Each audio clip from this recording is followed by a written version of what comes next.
A world forged in conflict, claimed as homeland by the exiles, conquered as territory by the Dominion. There is only one whose words we can trust.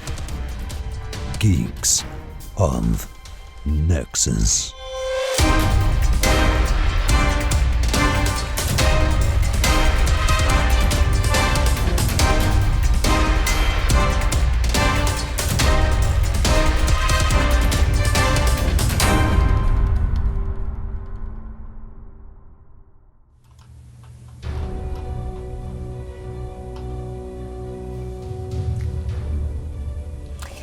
And welcome to Geeks of Nexus episode number 10. We are recording on Monday the 6th of July 2015. I am your host Drakeass. Thank you for listening. And with me, my wonderful co-host Sparky. Hello Sparky. Hello. How's it going? Very good. How are you? Not too bad, thanks. And you're I'm pretty back. sure you want to... I'm back again. You're back. Yeah. Which must mean you got into Wildstar. Yeah. Yeah, well, I've played a little bit, but are we talking about that now? Yeah, or we're going. Well, what we're usually doing, tell me to shut up. You want to get on with stuff. Shut up in a minute. Well, we will go into that. Yeah. I just like to say that obviously last week we said we were going to have a special guest, Sprinkles, from Wildstar Core. We are still planning having Sprinkles on. However, real life events, quite big real life events. I won't say what they are, just in case she doesn't want us to say. Have kind of taken over her life at the moment, so she is a little bit delayed. She may or may not be with us. We're just going to continue with the podcast and have her on as a little interview if she manages to meet us. If not, we'll have her on at another date. But it doesn't matter because we do have Sparky, so I'm still not talking to myself, so it's fine. Yes. I've actually had quite a good. I've had quite a good week in Wildstar. I've been playing with you. Is that good? Yes. I would have thought you'd say it was horrible. I was stuck with this maniac. No, it's fine. No? I was playing with a real life friend, which is nice. Yeah, So it is I always play nicer. Real life friends. Yeah, that's so true. Why don't we have a little Sparky story about how you resolved the authenticator issue? Yeah, sure. Well, if you can call it me resolving it. Well, I mean, last time I was complaining about this, I think I was still waiting for a reply after like 3 days of having an open ticket saying that I can't get into the account again. But finally they got back to me after like half a week, and he just said, oh, he asked for more details. That was it. Apparently he didn't have enough details to prove that it was my account. So I had to send him like everything I knew about myself, pretty much. Where were you born? How much did you weigh? Your mother's maiden name. Great grandfather's occupation. Your favourite type of fruit in the winter season. Like all these sorts of weird things. But eventually I managed to convince him that it was indeed me. And he just went, okay, I've removed the authenticator. And since then I have decided I'm never, ever, ever going to use Google Authenticator again for Wildstar. You can't say that in public. Well, I can, now and I just did. Like... Well, I was already vulnerable. Now you're very vulnerable. I'm throwing caution to the wind here. I do not care anymore. Like, I have lost the patience for two-step authentication. I would rather risk having my account compromised than not be able to get into my account, because that's like pretty much compromised at its worst. You're not alone though, Sparky. You're not alone, because we did have a YouTube comment after last week's podcast from Mini Stabber, whose reply was, two-step, hate it.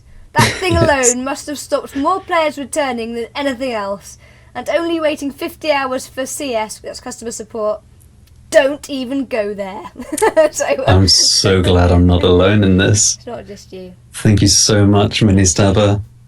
We'll be authentication hater step buddies for life. So I had that one issue last year, and I haven't had any issues since. And generally with authenticators, I never had any problem with my authenticator on WoW. ever No, that I can that's think been of. fine. I have had a problem with my authenticator on Star Wars: The Old Republic, to the point that when it went free to play, I decided to go back and give it a go, and couldn't get on because I don't know whether I changed my phone or something happened, and my authenticator just wasn't working. And I don't know if they've changed this. It'd be interesting to see if they have. But at the time, unless you were a subscriber, you couldn't submit a ticket to customer support. What? So, Oh my god. so I couldn't even contact anyone to say, can you please help me play the game? So they kind of lost a customer that way, because I was Holy quite interested cow. in going back and having a look. So Wow. I don't know if they have changed that. I'd like to think they have, because that is just a stupid thing. That is vicious. Yeah. You know where you stand I thought, well, I'm not on your going to relationship pay with them. just to talk to you, just so I can get my authenticator working, so I can then try the game again to see if it's, no, not going to do that. That is terrible. No, yeah. So there, okay. So Yeah, I that don't know was if it's, that. I don't know if it's just because of the Google authenticator or what the issues are, but It- with you, or they as just far don't as like I you. knew, the only thing it didn't work with was Wildstar. It must be Carbine's End. Has to be. But, oh well, doesn't matter. Your That end. is, it's all behind me.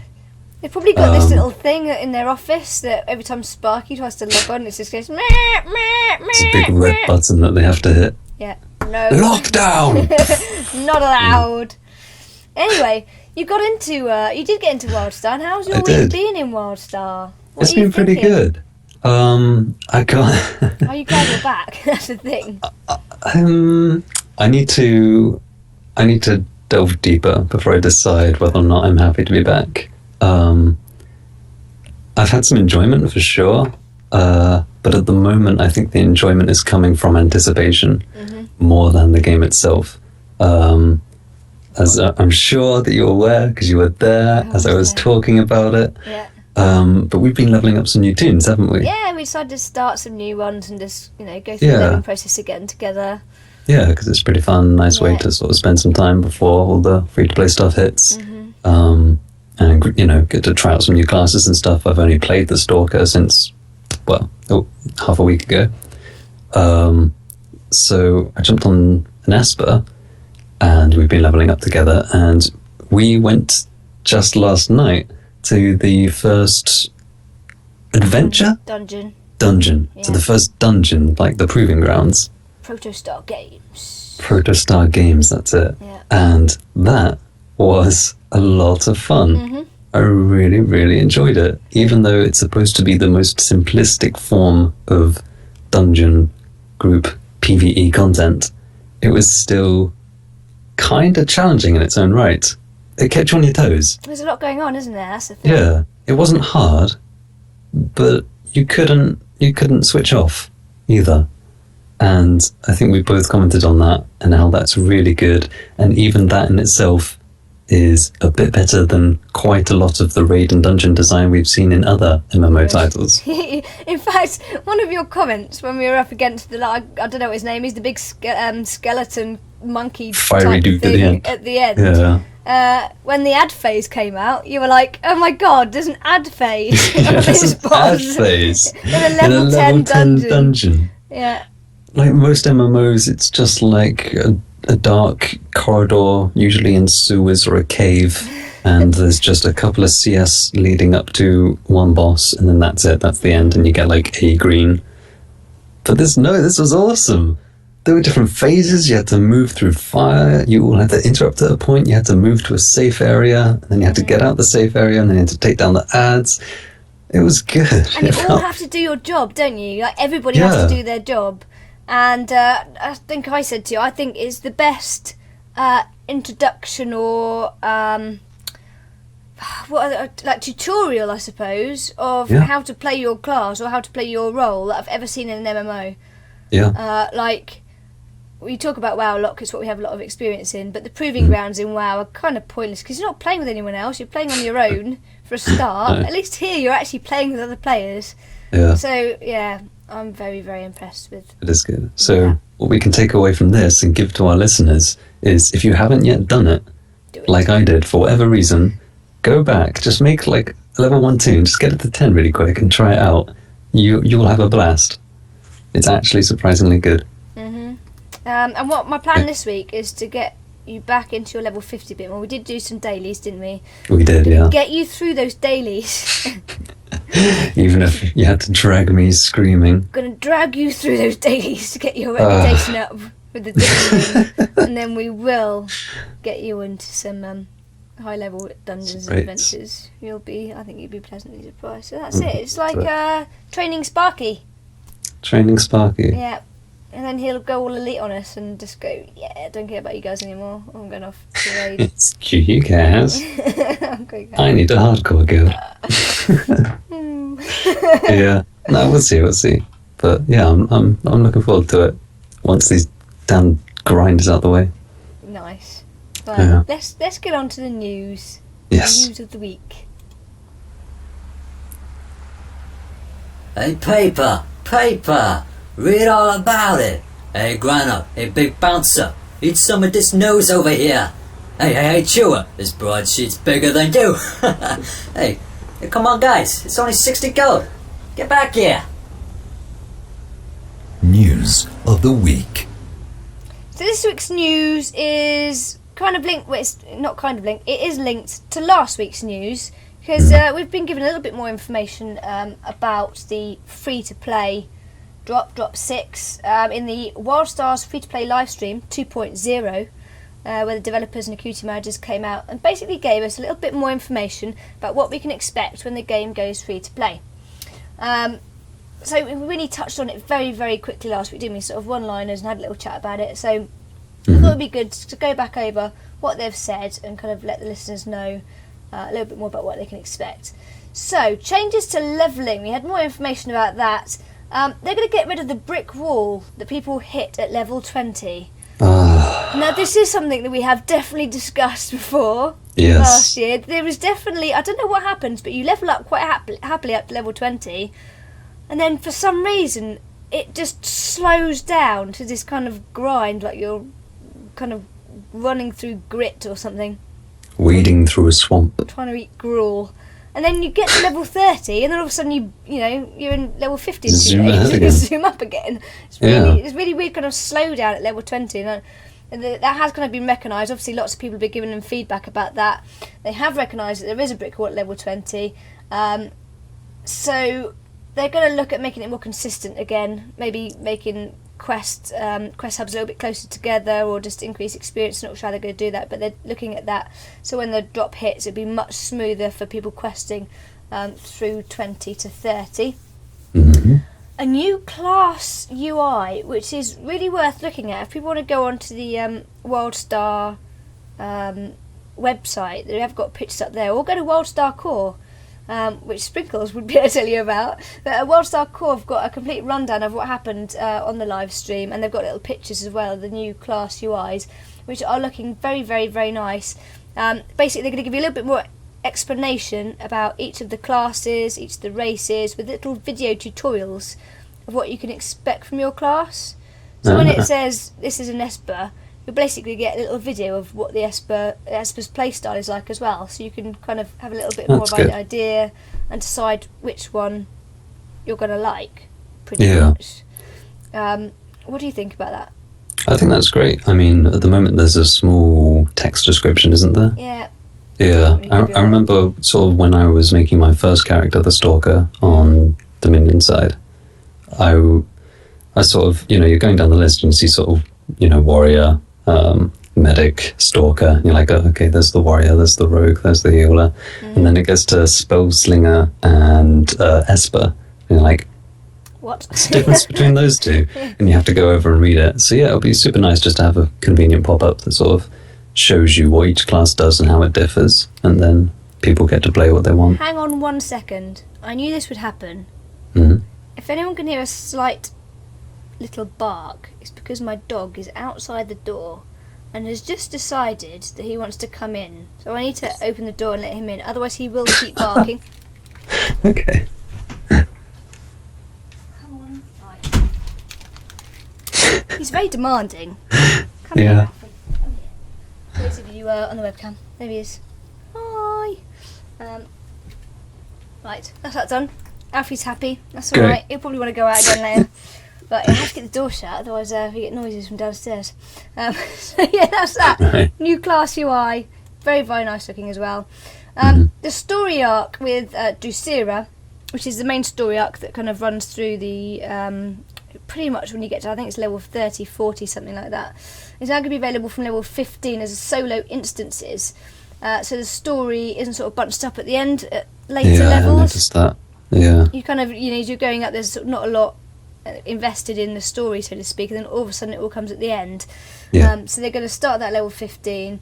I think that's a really nice way to integrate the lore a little bit more into your levelling experience, because it gives you a reason. You think, oh, okay, this is why I'm doing it, this is why I'm going through these zones. And yeah, it's not good when you're 70% of your way to max level and you encounter the main storyline for the first time. Like, I remember that. I remember seeing that sort of, this is the sort of ethereal woman, isn't it? Yeah. Yeah, I remember seeing her and being like, wait, who's this? Am I supposed to know who this is?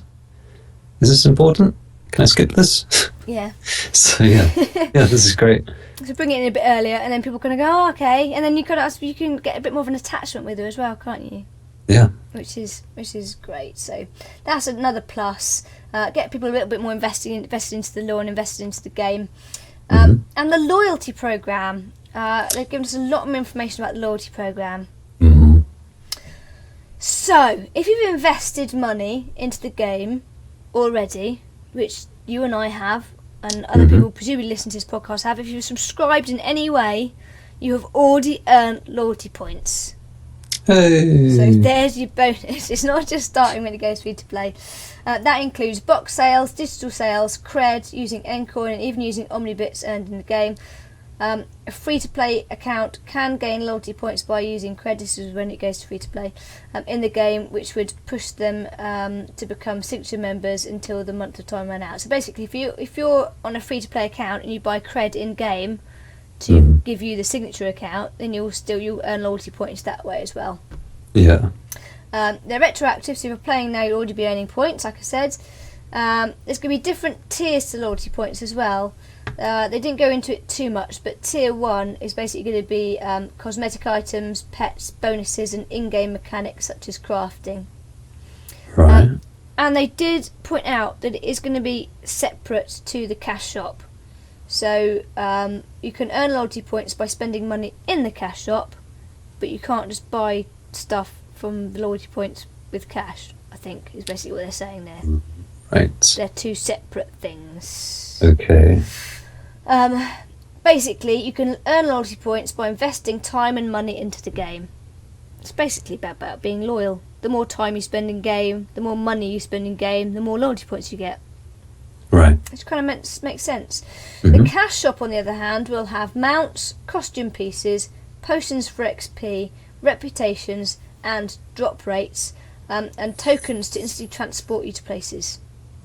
Drop rates. I'm guessing you can increase drop rates for your gear from rates. What do you think about that one? Because that kind of, some people have commented that some of these things, especially like potions and stuff, sounds a little bit pay to win. And the reputations, things like, if you're going to have a reputation, for example, attached to the attunement, which they have, that you're trying to go through now, you have to, build your rep up with a Dominion to get to the next level of attunement. If you can buy a reputation increase through the cash shop and drop rate increase through the cash shop, does that kind of make it pay to win a little bit? If I'm going to dive into this, it completely depends on the degree that it improves. How they do it. Yeah. Not how you do it, but how much it gives. So I'll try to explain that a little bit. We'll take the example of drop rates. Say you can, this is basically like an in-game store, right? Yeah. So you open up the in-game store tab or whatever, and you spend €10, $10, whatever, 10 quid, to increase drop rates. I would be fine with that if it increased drop rates by something not that great. Like still significant enough to warrant the purchase and support the developers. So I'm saying, like, if it's $10, I'd like it to be a very big drop rate. Really? I'd say for like £10, right? Let's say £10 to put it in our perspective. I would say no more increased drop percent rate than 20. Really? I think anything above that is pushing it. For how long? Then, for how long? Yeah, how long will I get for my £10? That's a lot of money. I don't mind spending £10 on a mount. I'd say like that week. The whole week. 1 week, 20% increased chance to get your loot. It's quite expensive. That's It is a lot expensive. Of money. Exactly. You drive a but half bargain. no, but it's for a good reason. Because if you make it too cheap, then any raiding guild will require their raiders to be a sort of, like you say, pay to play, Good point. viable, asset to their team. But then you could argue that if you had a raid team that was sponsored by someone who said, here you go, here's a load of money to buy potions for drop rates, etc., etc., then they've got an advantage, haven't they? Yeah, and I don't think that's good. No. I think if you're trying to push your game towards free to play, it needs to be as close to even for the two types of players as possible. I mean, I'll tell you what's good on this list. Mounts, great, fantastic. People can buy mounts, brilliant. Doesn't hurt the game. People that support developers get a nice little incentive. Yeah. Those that don't. Brilliant. Costume pieces, great. Doesn't affect the game. Potions for XP, no. Reputations, no. Drop rates, no. Tokens to instantly transport places, yeah, sure, why not? That's my view on this. But we need to know more about this, really, don't we? We need to know a lot more. Yeah. I mean, if it's something... It's so tricky. It needs to be small. Very Otherwise, small it's going to amount ruin this game. or a lot of money. Yes. Either way, I think that's going to be the one bone of contention. I think for a lot of people, Yeah. is those particular things right there. Mm-hmm. But the loyalty point system, I really like.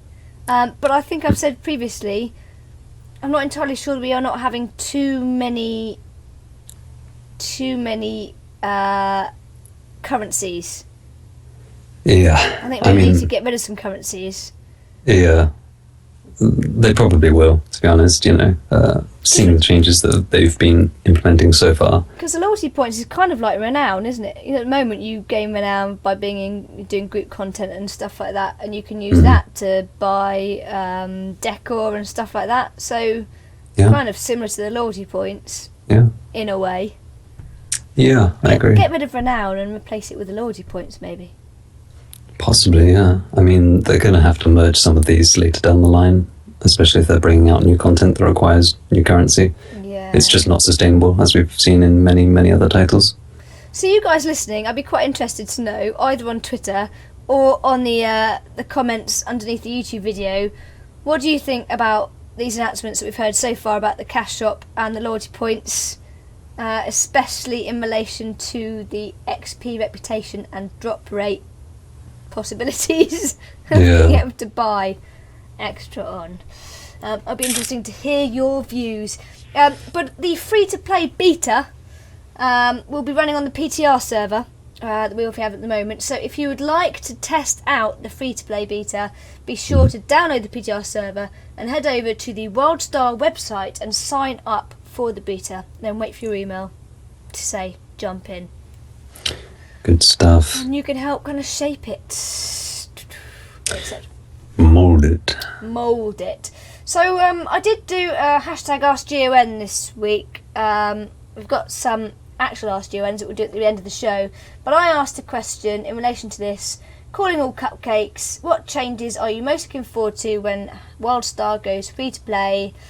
Got a couple of replies. One from Joe Ferran, who said more Q-pops for lobby PvP and also account bound die. That actually seems to be quite popular, having account bound die, because at the moment you just have it on the one character. The one character, yeah. Yeah. And also Vincent Strange said, this is quite funny, the cash shop and all the opportunities for Carbine to take my money. You sound eager now. Yeah. Just wait. A lot of people might Just have wait till all of the payers have an advantage over you. Do you know what? I'm one of these people that's terrible with this. When I have free-to-play games, and if I get a free-to-play game that I really like, and I'm kind of a little bit addicted, because I'm a gamer. I get addicted to things like this. When I like a game, I play it all the time. Yeah. I always spend money. Yeah, I've got a nasty habit of that. I And then I think, why am I doing this? Why? For anyone that plays League out there, they will know my struggles. I will lock in a character that I don't think I've really ever played before, and I've got like 2 skins unlocked on it, and I'm like, when the hell did I purchase these? I don't even play this. I did it with Clash of Clans. I did it with what was that island one that was similar to Clash of Clans? I can't even remember what it's called now. I uninstalled it because I was spending way too much money. No, I did. I have definitely uninstalled it. But anyway, and I uninstalled them intentionally because I'm thinking I'm spending way too much money on these games that don't warrant spending money on. No. And then this week I was listening to Scott Johnson. I think it was the morning stream. And they mentioned Fallout Shelter. I thought, oh, that sounds fun. They're like, it's a really addictive game. So download it. And sure enough, it's got a little cash shop where you can buy these lunch boxes with real money. 70% off this week for the 4th of July celebrations. Happy 4th of July, everyone, by the way, a couple of days ago for those in America. Yeah. So I was looking at there thinking, I can get 50 lunch boxes for like £7.49. I was like, yeah, I'll do that. Anyway, these lunch boxes ended up being really good. It's basically, it's loot. You're getting loot. I was opening all these lunch boxes. God, this is amazing. A couple of days later, I'm like, could really do with buying some more lunch boxes. And I went and spent I spent like 16 quid in a week on this damn game. So now I'm like, I'm going to have to uninstall this game. But then you have that debate of I've just spent £16 on it. You can't just delete it. No. So these are the struggles. You're invested now. Invested, exactly. This is where they get you, and this is the struggles us gamers have to put up with. And we're going to have this now. I can see it. This shiny new mount comes out. Ooh, that's pretty. Yeah, that's me down to the T. Yeah, have my £25. Now I have the mindset on of, don't do it, you're stupid. Why are you spending that much money? You don't have to. But the second it's there on the screen and it looks shiny, and I want it, because it's a big fluffy cat that can fly and shoot rainbows out its eyes. I want it. It's when you have that moment of no, I'm not gonna spend money on it. I'm not gonna do it, and then you see someone with it in game, and you're like, I have to have that. Yeah. And then you're like, the impulse buy. Oh well, never mind. We'll have to just be strong. Let's all be strong together until they come up with some epic, sparkly thing. Consumer life. Anyway, on that note, I have a little special addition to this week's podcast, which we're going to take a little break for now. I've been in contact this week with Martyn Littlewood from the Yogscast, who last year, when the game came out, did a song called Be a Star, a Wildstar original song, and the Yogscast, or Martyn specifically from the Yogscast, has allowed us to play that very song on the podcast. Hey. It is also available to download on iTunes, should you wish. Just search Be a Star by In the Littlewood. Get it? Because his name's Martyn Littlewood. So it's quite clever. And you can purchase it for 79p. So here it is. Be a Star.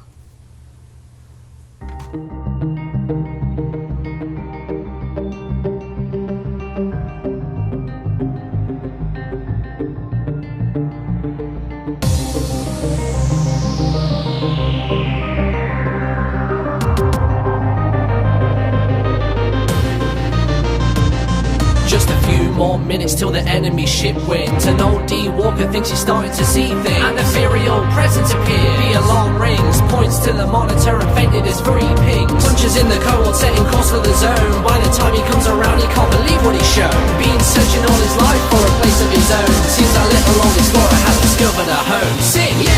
You gotta go wild, gotta be a star. Cause the battle over Nexus is pretty hard. The final conquest or a brand new start. Pick your side, look alive and then play your part. Yo, what you looking at? Yeah, I'm a Draken man.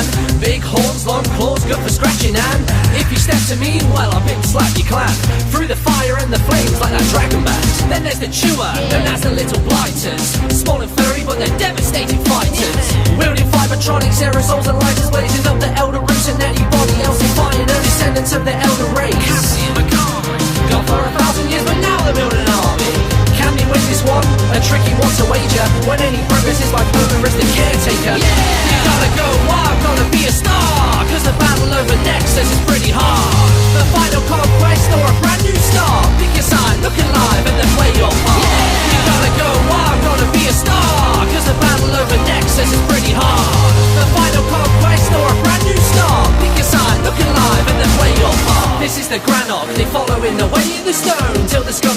boulder dodgers came for the home. They took the dummies to the local school of hard knocks and watched them fizzle quicker than a human child with pop rocks. A little different from red carpet reception, something that we hadn't seen since the Empire's inception. This was all brand new, something known as rejection, proving once again that Durex is the strongest protection. Now flip the coin, it's Cream Ayala Everstar. Chase off Aboria because they tore my world apart. And now she's hoping all the dummies will drop dead whilst residing in the forest with a lock. Yeah, the botheads. Go on and try some, just a lick of your tongue and you'll be having some fun because Love share with everyone. welcome in the Mordesh, dead men walking, partially psychotic if you ever get them talking.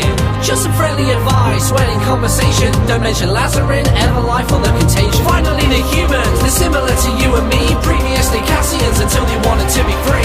And now they're partnered in this ragtag of refugees, mercs, rebels, everything, cause oh come on, we dare you please. Yeah. You gotta go wild, gotta be a star, cause the battle over Nexus is pretty hard. The final conquest or a brand new start, pick your side, look alive and then play your part. Yeah. You gotta go wild, gotta be a star, cause the battle over Nexus is pretty hard. This is far from casual, make no mistake, so you better go and level up, cupcake.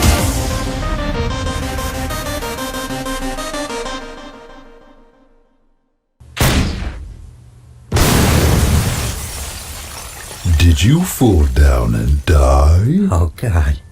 Why would they even put that in the game? Carbine? I'm so angry I could just post on the forums!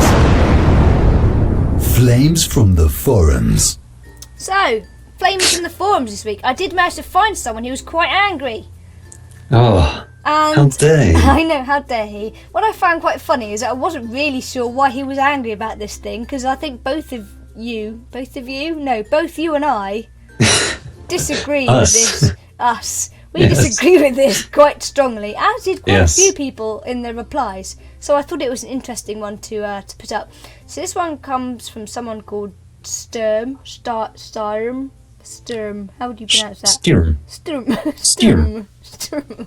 S-T-Y-R. Sturm is angry. Sturm's angry. Why don't you let the listeners know Yeah. what Sturm's angry I about? will save my counter arguments until after. It's a I little will bit restrain. long, but bear It with is a us. little long. I'll go through it quick. So listen up, boys and girls.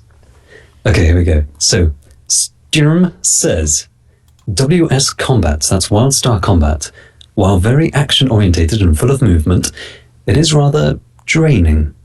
Why is it draining? I have a few candidates that would be good to discuss. I play with an MMO mouse, and that means my thumbs see a lot of action. My right-hand thumb, and one thing that strikes me is that there is one big offender when it comes to thumb strain. That is, hold to continue. This thing will have my thumb pressing a button for extended amounts of time, leading to soreness. In particular, the spell slinger I have. To hold to continue the same button 50% of my combat time, the quick shot button. The problem lies in, what else can one do? Hold to continue is the optimal way to play, and would it be different if my thumb would have to spam one button 50% of the time instead? Maybe yes, but that would not be easy since we have to dodge, run around and all that while spamming buttons. The way the combat is in Wildstar, at least for SS, and I remember that it also goes for Warrior to a certain degree, makes my thumb go completely sore. Number 2. Mentioned in number 1 is the need for spamming of one ability about 50% of the time. For SS, it's quick draw. Number 3, having to watch out for those red telegraphs all the time makes me get sort of tunnel vision. And number 4, and also having to constantly look at the interrupter add-on for movements where I must use my stun/interrupt arm is also tunneling. And number 5, WS combat is not really that fast-paced compared to WoW. WoW's combat is extremely responsive and the attacks are instant. If you play Hunter, for example, you have, of course, cast time attacks in WoW too. Okay, he now says, now I will compare it to WoW's combat. He's using a Hunter in WoW since it's rather like a spell slinger. Okay, so he says number 1, there is no need for a hold to continue, as most of you know. WoW's combat rotation does not need it. He says number 2, in WoW, one does not need to spam in the same way as there is auto-attack white damage. And this is really helping my thumb. He's so concerned about his thumbs. He's very concerned about his thumb, Kim. Auto-attack replaces the need for me to manually spam a mindless button, making me concentrate on other aspects of the fight.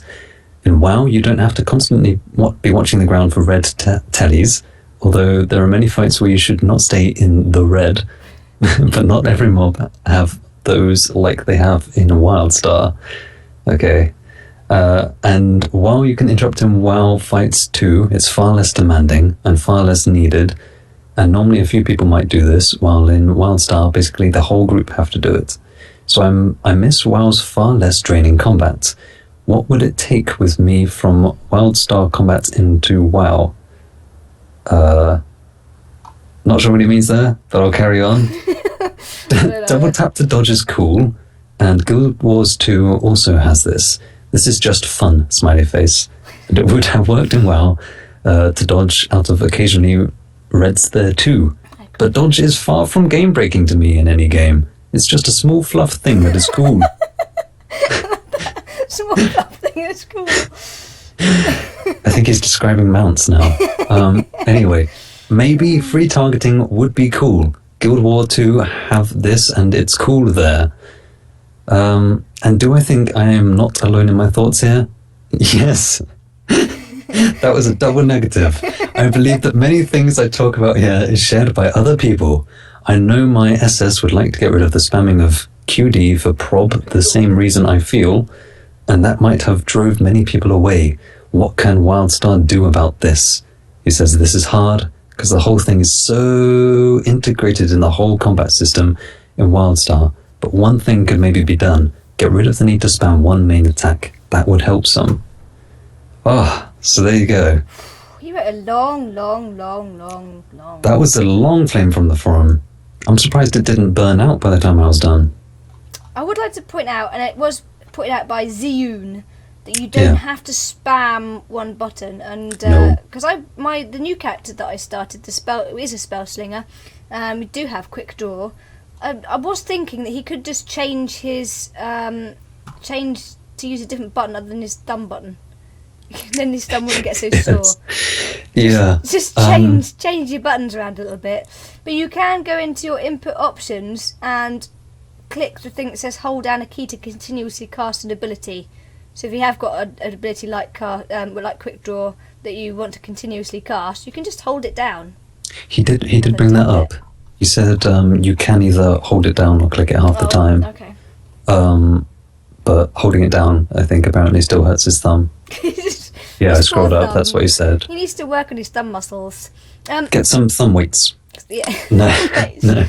So, what's your thoughts on this, Sparky? I would suggest, this might be tricky for some gamers out there because they might not have the necessary kit, but there are lots of keyboards out there and lots of software you can download for free that allow you to set up macros. Mm-hmm. So basically, if I wanted, I could create a character, and I've got a little macro 1, 2, 3, 4, 5 on my keyboard because I'm a bit of a gamer geek and I've bought some expensive gear. But I'm sure you could set it up any other way on normal keyboards.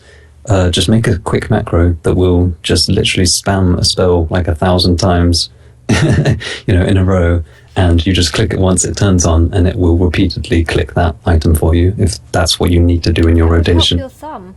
Yeah, because then you just turn it on or turn it off, in between fights. So instead of having to click it 1,000 times per boss fight, just turn it on at the start and let it go. And also, if you're concerned about using your thumb too much, because you're basically using all your buttons in your mouse, which is, a lot of action for your fingers and your thumbs, isn't it, really? Yeah. I have a Logitech G13, which I think is amazing for gaming. It's like a little keyboard for my left hand. So I don't have to use my main keyboard at all. I can set up my macros on there, set up all my action bars on there, and I've got a little joystick for moving around, my thumb action, getting in there. So my thumb moves me around, and all the keys are all very neatly around my fingers. Yes. So that's also handy. But I think, sorry. What about his comment that Wildstar combat is draining? Yeah, that's. I was just about to say that. I want to get to the meat of this problem. Because we both love the combat in Wildstar, wasn't it? Yeah. It's the one thing that we think sets this game apart, really. Yes, I think it is at the moment for me the biggest contending factor as to why Wildstar is Ooh, I need to be careful with my words here. Why Wildstar has the potential to be the best MMO out there. I think it does have that potential, and the number one reason is this combat. This, zone in front of you that I talked about last podcast, I think, was it? Yeah. Yeah, so I won't go over it again, but the combat is brilliant. I don't think they need to change it at all. There's minimal amount of buttons. On WoW, I can tell you for a fact, I played a Blood DK. My average rotation in a raid fight against a boss had 42 buttons to go through. 42 spells that I used frequently on a Blood Death Knight. Now that's draining.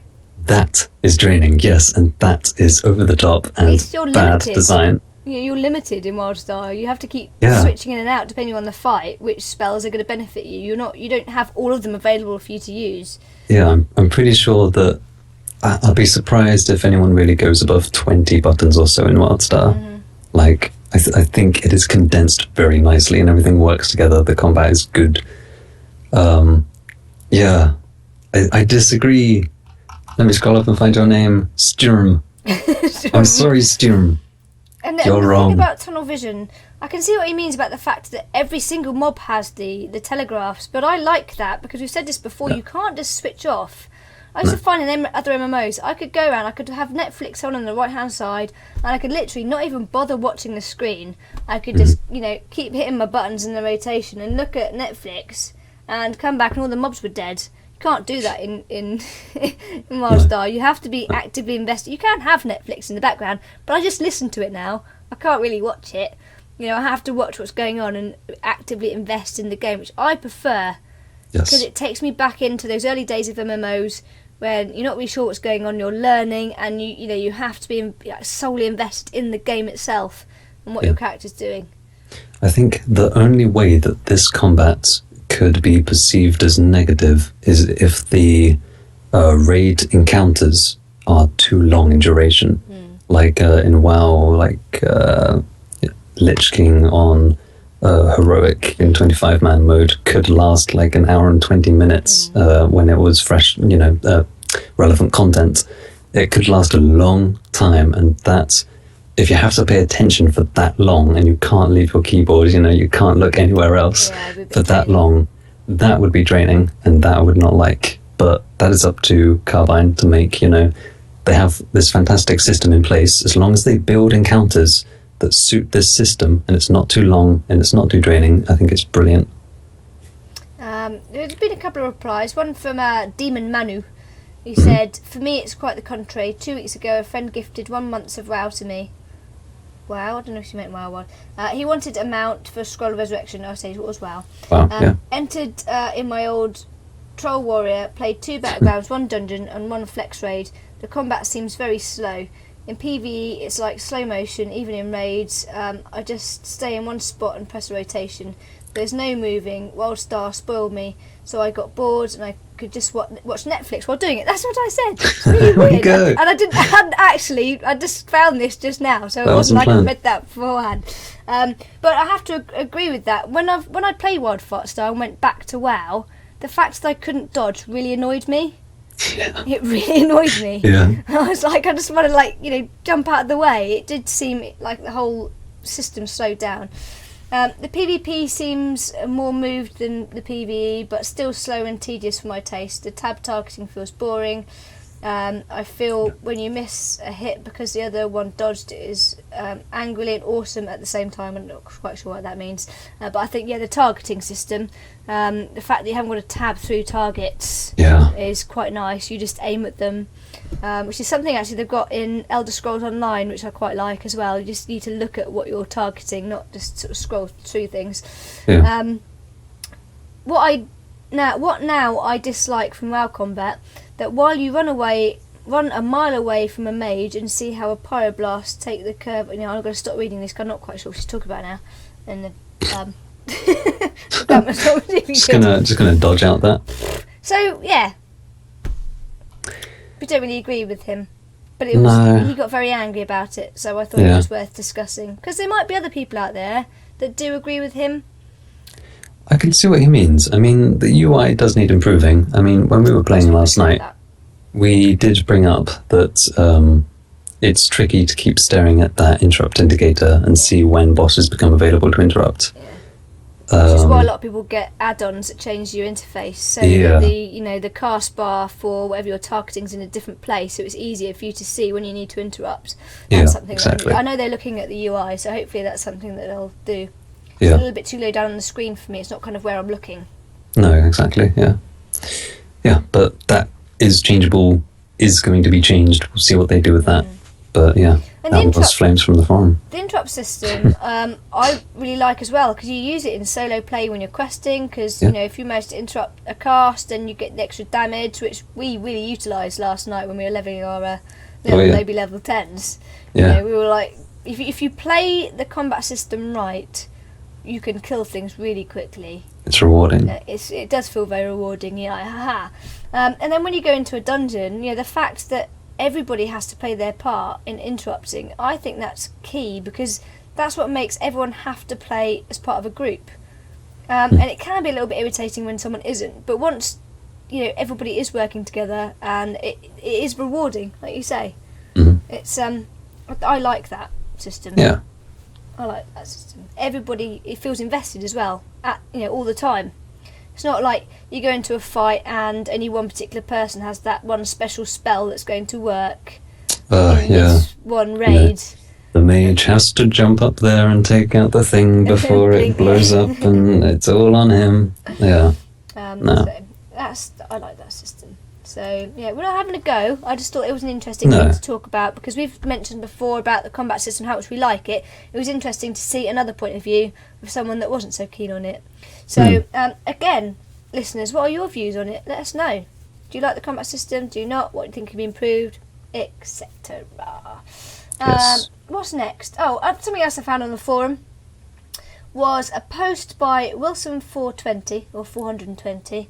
I really like, this is something you're going to like, Sparky. You're going to love this. He or she, I think it's he, has created a website. Now this website is called Living in Wildstar, and it can be found at livinginwildstar.com.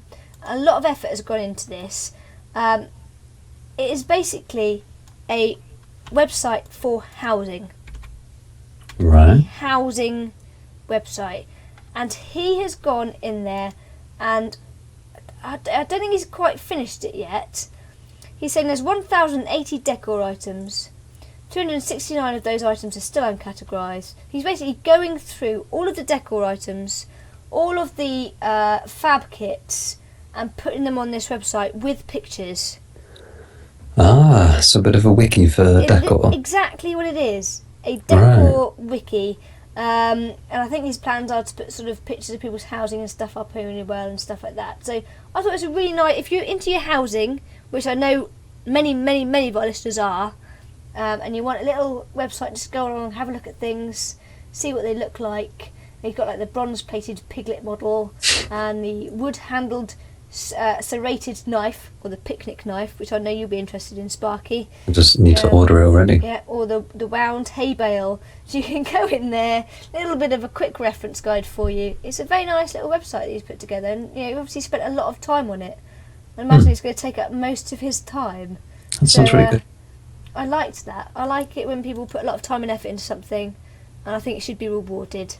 I'm guessing that's for those that are looking for something to fit in a particular spot but don't know what it is yet. Yes. They need to find out what it is. I know I want something to go there, but I don't know what. It has to be brown, thin, and admit light. Go search for it on that website, you'll find it. Exactly. So it's livinginwildstar.com. Go and support Wilson420 in his quest. Yes. For epic housing items and stuff. So that's that. Next is our lore segment. Whoop whoop. Oh yeah. We've had a lot of interest about our lore segment. Thank you very much for your comments we've had so far, and we'd like to thank Sparky, the ever wonderful Sparky, for donating his time and effort to putting together lore segments. We did have I'll come back to that a little later.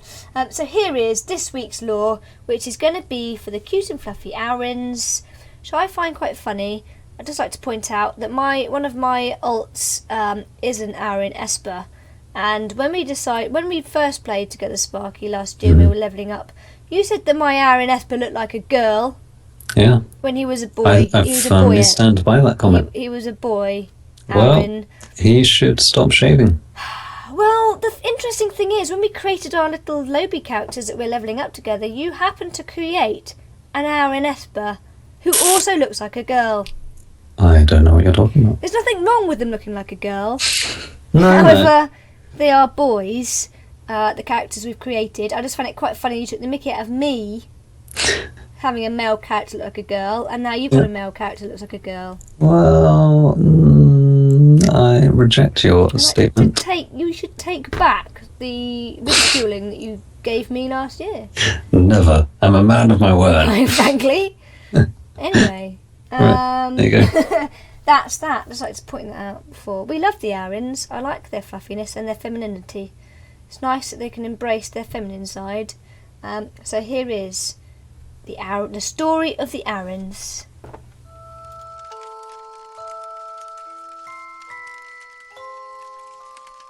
My child, let me tell you of your story.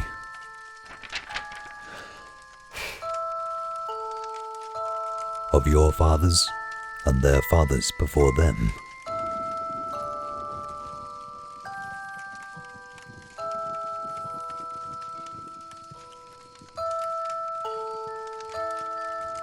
But the final pages, they are for you to tell.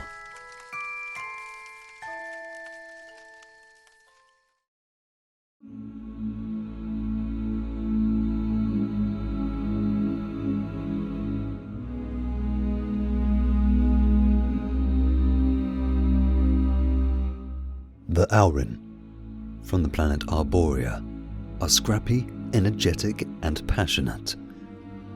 The Aurin are a race of forest dwellers that use their inherent ferocity and agility to protect their woodland homes.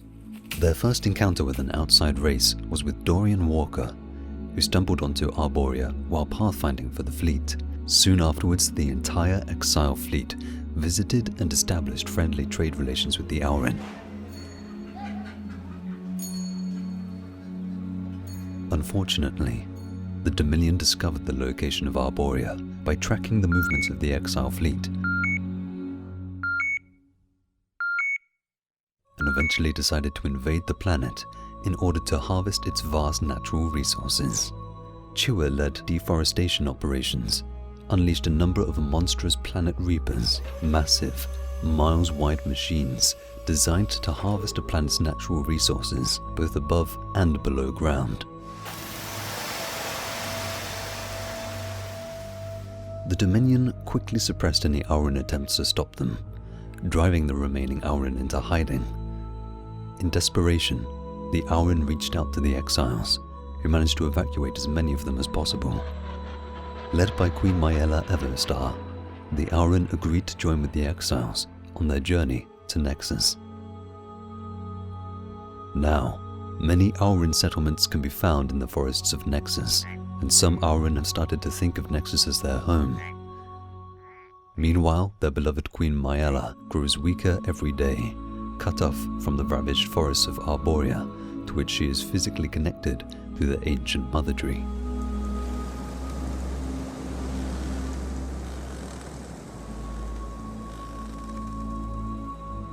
Adding an increased urgency to the new conflicts with the Dominion.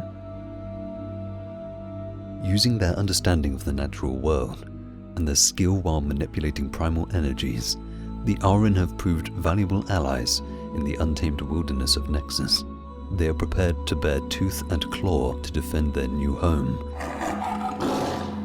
and protect it from suffering the same fate as Arborea.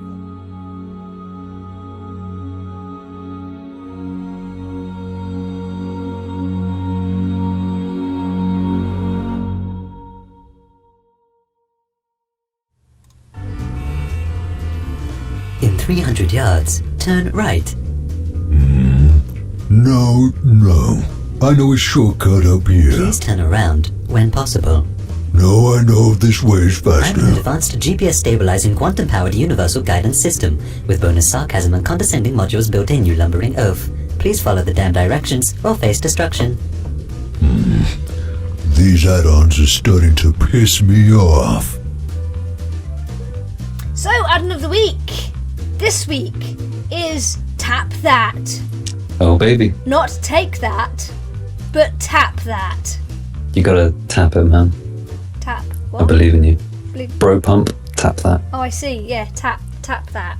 Yeah. Go. Tap it now. What? Tap it. I can't see you. Are you tapping? I'm tapping my fist pump. Damn it. Fist bump. Boom. Yay! There we go.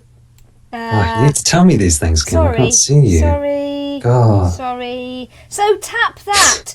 Now, this add-on hasn't been updated since December 2014, but it still works. So while it's working, it is very worth downloading it.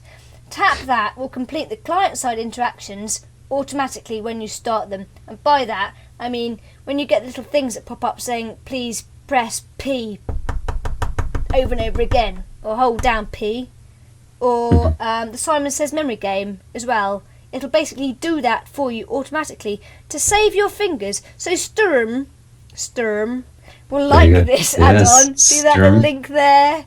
This will help his thumb or his finger, wherever he's got that button. Save those precious thumbs. You won't have to keep tapping it. It does it all automatically for you. So go and have a look at Tap That. It does stress though on there. It says on the little write-up, it says what it does not do, not in capitals. Tap That does not and will not do press and hold crowd control gameplay that happens when you get stunned. Tap That does not violate the terms of service or the EULA and you will not be banned for using Tap That. So you can tap that all day. You can tap that all day long, baby. Great. There you go. Hey, you've reached Geeks of Nexus. Unfortunately, Twitter's carrier pigeons were lost at Alicia's Sea or something, so, leave a message after the tone. Bye. Beep, indeed. Tweets of the week.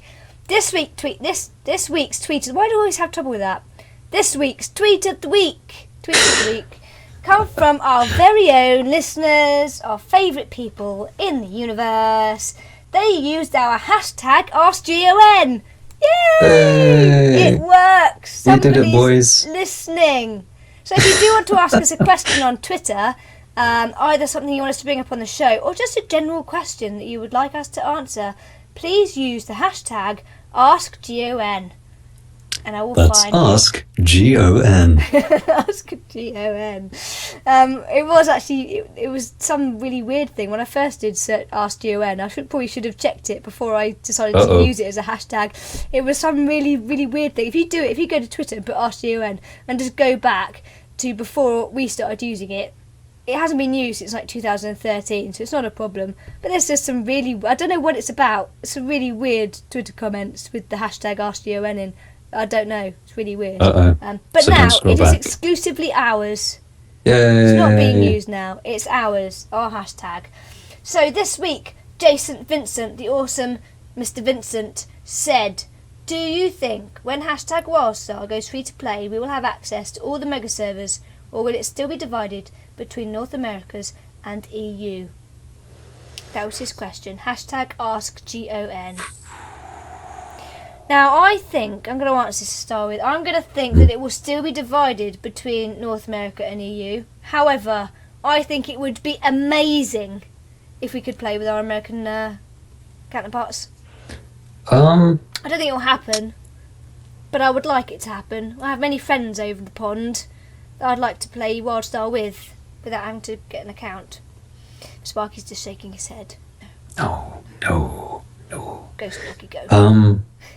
Well, I support you on the first bit. It's not going to happen. Purely because of latency. And I go further to say I hope it does not happen because of latency. We don't like latency. We don't like the lag, no. when I creep up behind a little Aurin that is gender questionable, I want to be able to stab it in the back without it dancing and glitching all over the place and then turning out that it killed me 10 seconds ago. No good. No bueno. However, no bueno, Kim. If they could sort it out, if they could make it work, I know this goes to every single MMO out there. Think about how helpful it would be for like queue times and stuff, and like when you're playing at a time that's not a peak time. So like we were last night when it's like 1-2 o'clock in the morning over here, and there's not many people playing, and you want to hop into a dungeon. There would be more people playing because it would be peak time their time, so it would get rid of queue times and stuff, wouldn't it? Yeah, but positives. It would no. There were some negatives, Sparky. I'm a narcissist. There were positives to this. If it could happen. If it could happen, sure, Even though we know great. It won't happen. But if I could win the lottery, great. I'd be out of here again. I know, we're talking hypothetically. Oh, we are talking hypothetically. It was nice. Well, that was our first hashtag Ask GON question, though. So, yeah. Thank you. Yeah, thank you. Hashtag. But no. The next hashtag Ask GON question comes from Vincent Strange. And Mr. Strange said, "Any chance you guys can do a more dish lore segment? Hashtag Ask GON. Well, stay tuned, Vincent. Stay tuned, because next week we will have the story of the Mordish. Save the best till last, is what we say. We have now, when we come to next week, we would have covered all the lore for all of the races. That was our first goal. So next week will be it. Yes. You'll wait and till once soon once be it's all over. done, we'll chuck it in a playlist on YouTube, so it's all there. Yes. How about that? Well, we have got the ones we've done so far already on a playlist on YouTube. Then we will add it to the playlist that we already have. There you go. The Mordish are coming. The That's what they Mordish. say. I don't used to do that bit because I've done that bit already. I think Vincent Strange is a bit What? Moorish for Mordish. You're so funny. Oh, Hashtag Mordish love. Tap Oh my God. tap that. Going back to the add-on of the week. Very nice. there you I go. like that very much. So that's it. That is it. That is it. Is that it? That is it. That's it. Number 10. We reached double figures, Sparky. Double figures. We should have And had it a only party or took us something. like a It year. only took us a year. Yeah, it didn't take us that long at all. What's quite funny is that our sister podcast, because we are on the Epic Geeks Network, we have a sister podcast called Geeks of Azeroth, which neither of us are in because we don't play WoW anymore. No. But three of our colleagues, our Epic Geeks colleagues, not Sparky, No. Ritza, Tali and Zool, run the Geeks of Azeroth podcast, and they started at the same time as we started Geeks of Nexus. Yeah. But they didn't have a break, and they've just had their 1 year anniversary, and they're on like episode number 40 something. Gosh. Which makes me yeah. feel quite bad. Well, you can't make a podcast about a game you don't play, That's Kim. very true. This is very true. There you go. Yeah. So you can You head let us over down, to. you let everybody else down. That's true. But all the listeners should head over to Geeks of Azeroth and tweet them about how superior They are the to us. Wildstar combat is. Oh, yes. Get them There to you come go. over and play Wildstar instead of WoW. Yeah. And, Get your pitchforks out, boys. We're starting a war. Yeah, the war between Geeks of Nexus and Geeks of Azeroth begins. Oh, baby. Gonna be epic. I could tap that all day. When they're streaming their podcast, go and DDoS them. No, don't really. Don't do that. Don't do that. Don't. It's just a joke. They're our friends, really. Talking of that, we do have other podcasts on the Epic Geeks Network, including a new one that's just come out called Let's Talk Geekdom, which is where the Epic Geeks crew talk about geeky things like superheroes and movies and comics and, things like Doctor Who, anything geeky really. Games. Let's Talk Geekdom, that's a new one. And the Epic Geeks podcast will be transforming soon, the main Epic Geeks podcast, but, stand by for that one. So thank you very much for listening. Thank you for your support. and your questions and your emails and everything else. Next week we have a special guest which hopefully will be able to join us.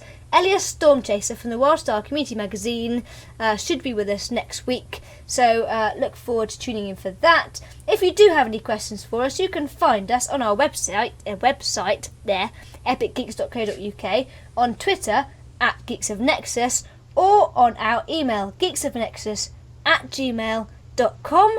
And if you'd like to just send Sparky a little private tweet, where can we do this, Sparky? They can do that at Epic Dark Sparky.